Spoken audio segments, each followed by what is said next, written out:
All right, everybody, this is Bill with I Ride Tiny House Adventures, and I'm standing here with Bill. Bill, yes. Say hi, Bill. Hi, Bill. Hi, Bill. Good morning. Yeah, good morning, and it's such a beautiful morning this morning, is. too. It's Yes, awesome it is. Yes, it is. But we're standing in front of your 6x10 cargo trailer conversion. Is that correct? Correct. Yeah. And here's the fascinating part about all this. You all full-time in this. For about a year. Wow. Yep. Wow.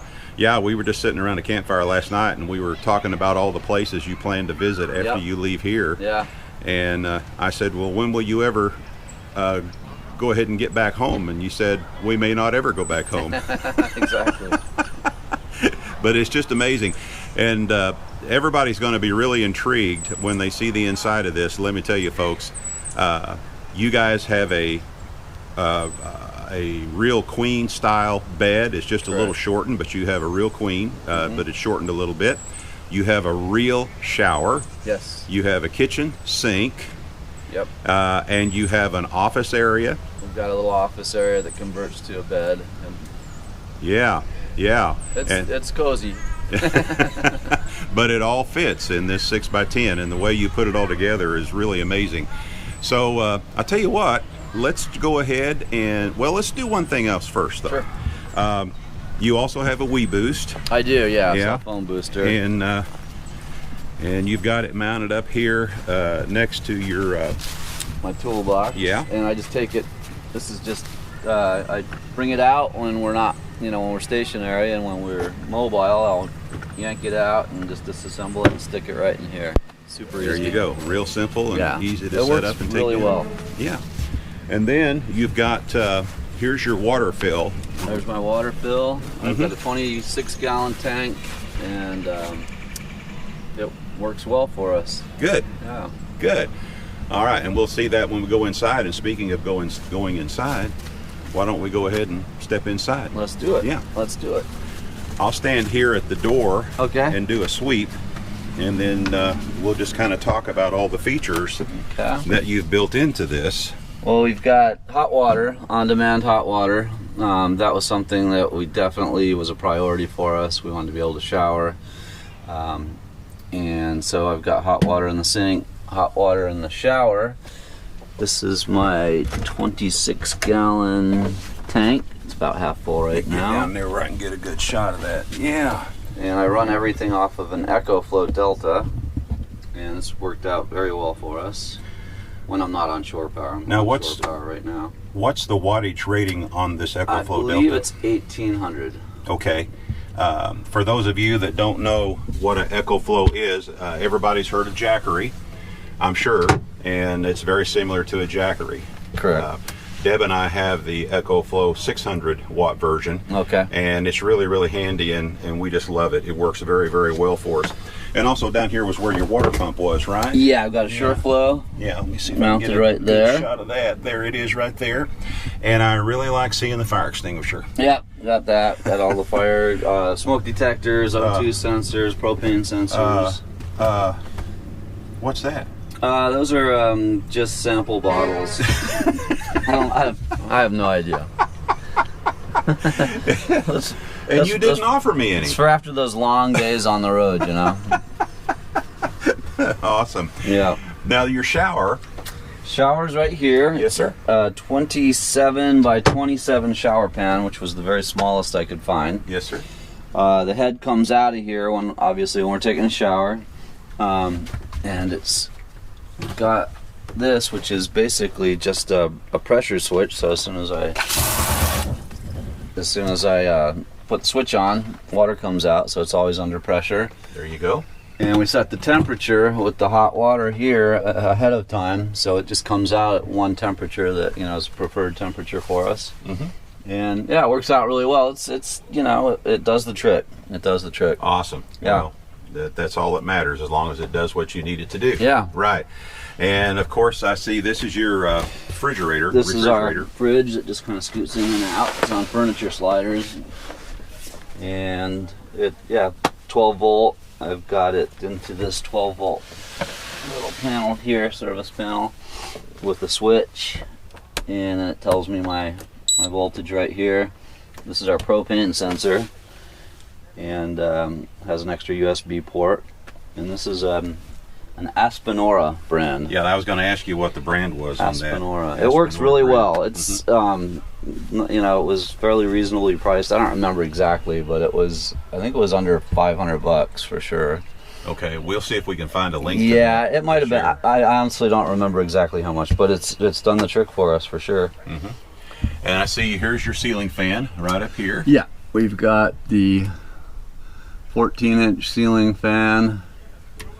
It's got 3 settings out, and then it's got 2 settings in, and just helps us with all the airflow, especially if we're taking a shower. All the moisture can go up and out, which is nice. Right, right. All righty, let me step on up in here a little bit, and we'll talk about a few more features, and then we'll go around to the back here in a little bit. Perfect. And hopefully we can get you to show everybody how the bed sets up. Yeah. I'm a tall guy. Yeah, you're a lot taller than we are. So. Yeah, but anyway, first thing I noticed though, and I understand that your wife is an artist. She is. And this is some of her work, right? This is some of her work, yep. Well, and it's mounted to the wall so it doesn't go anywhere. There you go. But it makes it kind of look like home, which is nice. Absolutely. And then I see all this storage you have here. Tell us about these cabinets. These are simply Lowe's cabinets that we whitewashed, and they're actually upper kitchen cabinets. So we've got those all the way around here. And, you know, again, it's sufficient storage for what we need it for. Yeah. But really easy to mount. We just mounted them right into the into the ribs. So I've got them tapped, and then self tapping screws right into the ribs of the trailer so they don't come down. Pretty simple, pretty straightforward. Pretty simple, pretty straightforward. Yep. Yeah. And of course, this is your desk area. This is a desk that converts into a bed, into our bed. And then you've also got a little TV. A TV right here. This is our multimedia room, if you will. Multimedia room / office / bedroom / art gallery / whatever. Oh yeah, it does it all. Everything right here. Yeah. Now you were telling me earlier about this holder for the fishing rods here. Yeah, it's not less than ideal. I'm going to do something else with this, but for the time being it works. I just don't like having them in and out of the pickup truck or in the bed of the truck because they'll get snapped or something. But of course, I'm gonna do something a little different. I'll figure it out. Yeah. And let's see what else before we notice you have an overhead air conditioner, RV style overhead air conditioner. This is a Dometic Brisk 2 unit, and it cools this thing down really, really well. Now it's what size unit 35. Is it? 35. Yeah, which 3,500 is BTU. way more than adequate for this trailer. The downside is it's a little, it's loud. Yeah. But I'd way rather put up with that than, you know, baking in here. And I can sleep through it and all that. It's fine. Yeah, it's all on what you get used to. Exactly. Yeah. Now I know some folks are going to be saying, okay, why didn't you install a mini split, or why didn't you do a window unit or something like that? And let me do a quick sweep around here, and maybe some will get the idea. There is really no wall space because you've utilized practically every inch of it. Correct. For other necessities of life. Right. So right. Yeah, there just was no place to put it. Even on a tongue, I've got that space consumed, and there's no place for the air handler inside. Right. Well, and plus an air handler is larger than a window unit, and I just don't see where you'd be able to put one here. So this was in this particular case, and we just want to admonish our viewers to consider this because I know we get this question a lot. In this particular case, an overhead unit was most likely your best option. Absolutely. In this particular case because of all the other things you needed to include in this small platform. Yep, absolutely. Yeah. And we tried to go without for like a few months, and we're like, no, there's no way you can go without. We were in Phoenix in the summer, and I was like, that's when we bit the bullet and bought the unit and put it on when we were visiting my daughter's house. Okay. So now just briefly tell us how you have your trailer insulated here. this is 3/4 inch, I believe, or 1 inch. Probably 1 I inch. think it's 1 inch. Yeah, the foam core, core foam insulation from Home Depot. Mm-hmm. And you did that in the ceiling. Ceiling and walls, not on the floor. Okay. And here again, we'll admonish our viewers. You guys are always seeking milder climates. Yes. So, no, some people say, well, insulate the floor too. Well, in this case, you're still always seeking milder climates. So, I've never really had an issue when it's cold. We have a diesel heater. That's right. And it just, it'll force you out of here. It gets so warm even on the coldest setting. So I just adjust the temperature by using the ceiling fan. So I'll have it cranked on the highest setting blowing out, and the diesel heater's on the lowest setting blowing in, and it's perfect, even in the coldest temps that we've had. Well, just briefly, let's talk about your diesel heater. Of course, there's no need for you to have it out here in Florida right now. No, there's at all. not. Nope, And but I know that it works well. But you have a Chinese diesel heater. It's all self-contained with a handle on top. Correct. And everything to carry it. Yeah. And where you mount it near to the outside of the trailer. You set it up just outside of the trailer here next to this door. Yep. And you don't need to show it. I'll point it out because I know where it's at. But there's a vent that you have right here where you put some ductwork in there. Yes. And then it comes down and connects to the diesel heater. Yep. And that's how you stay warm when you are in those situations where you need some heat. Exactly. Right. Exactly. It's a nice dry heat. There's no moisture put out. In fact, if we take a shower and there's a little bit of moisture in here, with the diesel heater on, it's bone dry by morning. Sure. Which is nice. Yeah.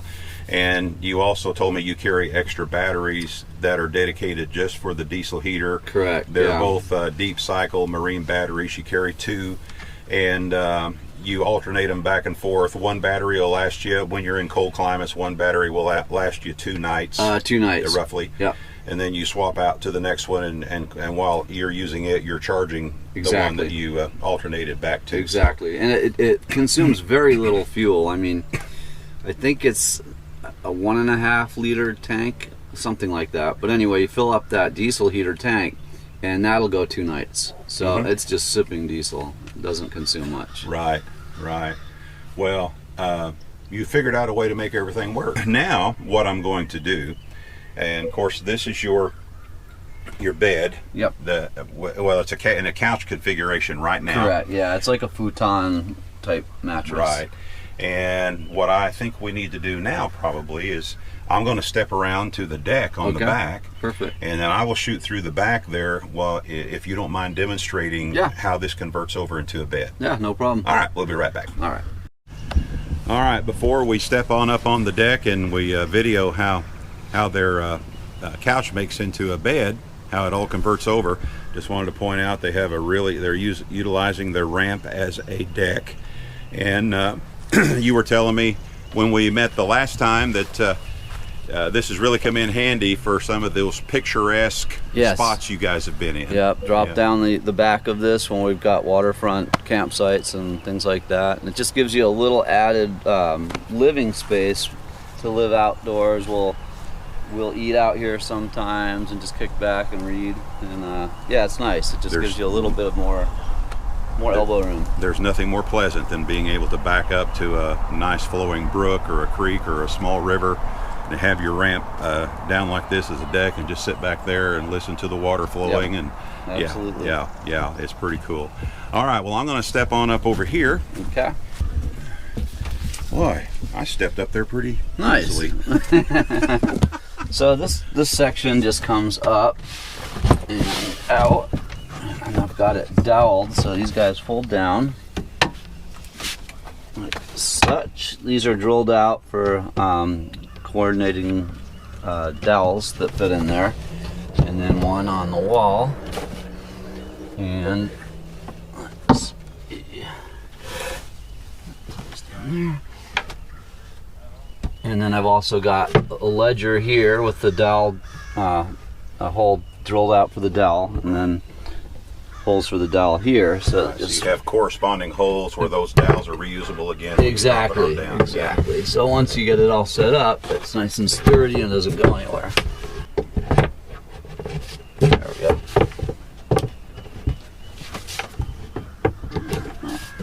So that's our bed base right here.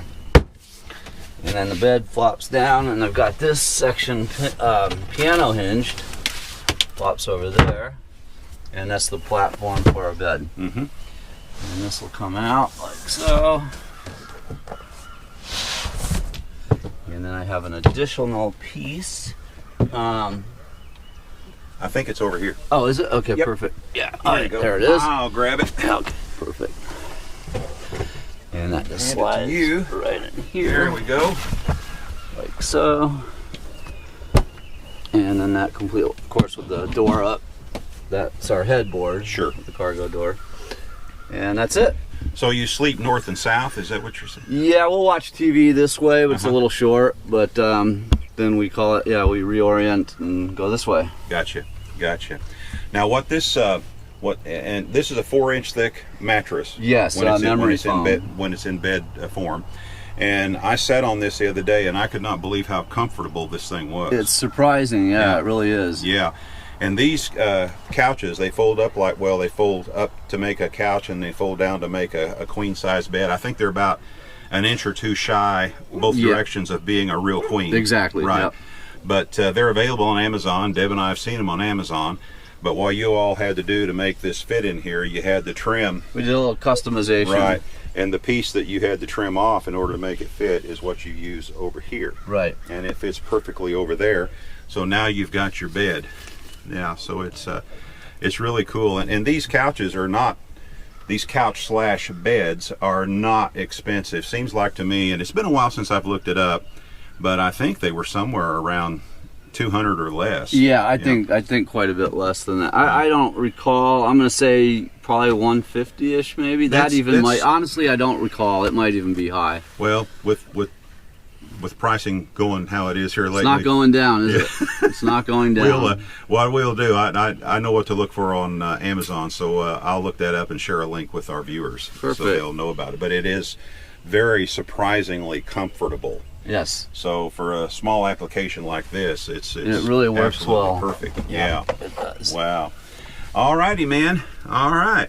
Well, Bill, I really appreciate Deb and I both. She can't be here at the moment, but Deb and I both really appreciate you taking the time to show us your fascinating creation here. Absolutely. It's And, my pleasure. And we wish you well in your travels, and we hope to meet up with you guys again sometime down the road. I'm sure we will. Oh, I'm yeah, sure we will. absolutely, because we've really thoroughly enjoyed visiting with you and your wife. But anyway, we're going to sign off for now. This is Bill. And this is Bill. Currently with I Ride Tiny House Adventures, saying we're not camping. We are living. Absolutely. Thank you so much. All right. Thank you. Bye-bye now. Bye.